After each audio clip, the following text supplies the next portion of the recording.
J'imagine que ce matin, vous vous êtes levé, vous avez pris un café, puis vous êtes sorti, vous avez descendu les marches pour prendre les transports ou la voiture pour aller au travail. Imaginez-vous devoir faire la même chose avec un bras ou une jambe paralysée. C'est l'expérience vécue par près de 12 millions de personnes hémiplégiques post-AVC qui ont toujours des difficultés à bouger leurs membres, même plusieurs années après l'accident. Je m'appelle Maxime Cavrois et je suis CEO de Myotact. Avec Myotact, nous souhaitons améliorer la qualité de vie des personnes en situation de handicap en s'attaquant à l'un de leurs principaux problèmes qui est la rééducation, et notamment celle du membre supérieur. Et aujourd'hui, nous levons des fonds. Ce sont près de 50% des personnes hémiplégiques post-AVC qui ont des difficultés à bouger leur membre supérieur, même 4 ans après l'accident.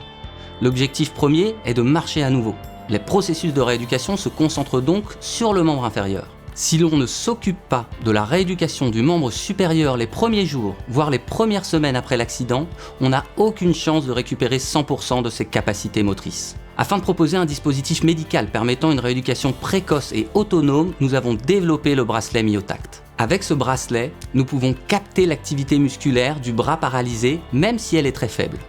Nous pouvons ensuite transformer cette activité en mouvement virtuel sur une application avec un avatar afin d'accompagner la réorganisation neuronale et corticale. Cela participe à entretenir la motivation du patient pour rester en mouvement le plus tôt possible après l'accident. Notre dispositif médical est issu de 4 ans de travaux de recherche, d'ingénieurs, de chercheurs et de médecins de l'Institut de neurosciences cognitives et intégratives d'Aquitaine. Notre objectif: permettre à ces personnes en situation de handicap de retrouver de l'autonomie au plus tôt de leur rééducation, facilitant ainsi un retour à une vie normale.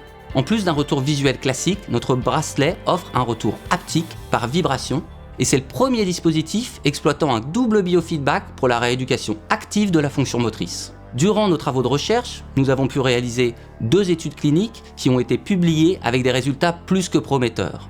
Nous avons déposé un brevet sur notre processus délivré en France et déposé en Europe, en Chine et aux États-Unis.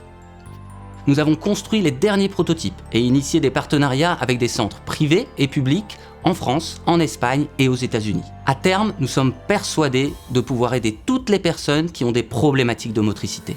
Nous entrons maintenant dans la dernière phase pour obtenir le marquage CE pour un dispositif médical de classe 1 et l'approbation FDA pour les États-Unis. Pour pouvoir commercialiser notre dispositif d'ici fin 2024 sur un marché estimé à plus de 4 milliards d'euros. Nous avons décidé de lancer une levée de fonds participative sur Tudigo à hauteur de 650 000 euros. L'objectif est de réaliser un dernier bracelet connecté en respectant les normes européennes et américaines, mais également de recruter des nouveaux talents pour accélérer le lancement commercial. Nous avons réussi tout cela grâce à une équipe ultra complémentaire. J'ai pour ma part travaillé dans le dispositif médical depuis plus de 12 ans et ai participé au lancement commercial et marketing de plusieurs startups dans la santé avant de cofonder Myotact. Et c'est avec Christophe Algan, chercheur et ingénieur spécialisé en neurosciences et robotique humanoïde, et Mathieu Guéman, kinésithérapeute, maître de conférences et président de la Société française de physiothérapie, que nous avons lancé l'aventure. Alors si vous aussi, vous souhaitez améliorer la qualité de vie de ces personnes en situation de handicap, c'est le moment de passer à l'action et d'investir chez Myotact.